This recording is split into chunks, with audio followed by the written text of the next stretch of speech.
আরে দাদা, আপনি রাগ করছেন নাকি? তাতে আমার ছেঁড়া গাড়ি। এই না না না না, আপনাকে না, আপনি আমার কাস্টমার, আপনি আমার দেবতার সমান। আমি এখানে জামাটা ছিঁড়ে গেল ওটারই কথা বলছেন। সবচেয়ে ভালো হবে দাদা, আপনি সেপ্টেম্বরের 21 তারিখ চলে আসুন, আপনার ছেঁড়া লুঙ্গি আমি সুন্দর করে সিলিয়ে দেবো, মা কালীর দেবী বলছি, আমি কথা দিচ্ছি। আপনি চলে আসুন, আপনি পেয়ে যাবেন। কে সেপ্টেম্বর মাস আবার সামনের বছর আসবে? ঠিক আছে, তাহলে আপনি সামনের বছর চলে আসলে সমস্যা নেই কোনো, ঠিক আছে তো? রাখলাম।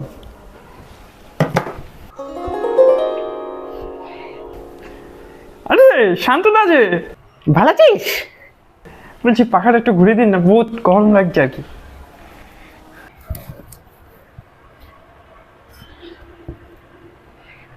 বলছি যে দুদিন আগে আমি একটা শার্ট রিফো করতে দিয়ে গেছিলাম কালো কালারে, বুঝলি তো? ওটা কি হয়ে গেছে? বলে দিয়ে দে তো আমাকে। এটা হ্যাঁ, এটাই। দুর্গা পুজো পরে আসুন। কি? আরে পুজো শেষ হয়ে আবার শুরু হওয়ার প্রস্তুতি নিচ্ছে, তোর কি মাথা মাথা খারাপ হয়ে গেল নাকি? তাহলে আপনি পুজো শুরু হয়ে যেদিন শেষ হচ্ছে তার পরের দিন চলে আসুন, পেয়ে যাবেন। মানেটা কি? লক্ষ্মী পুজো পরে আসুন, এর থেকে তাড়াতাড়ি আমি করতে পারবো না মশাই, নমস্কার নেবেন আমার, আমি এর থেকে তাড়াতাড়ি করতেই পারবো না।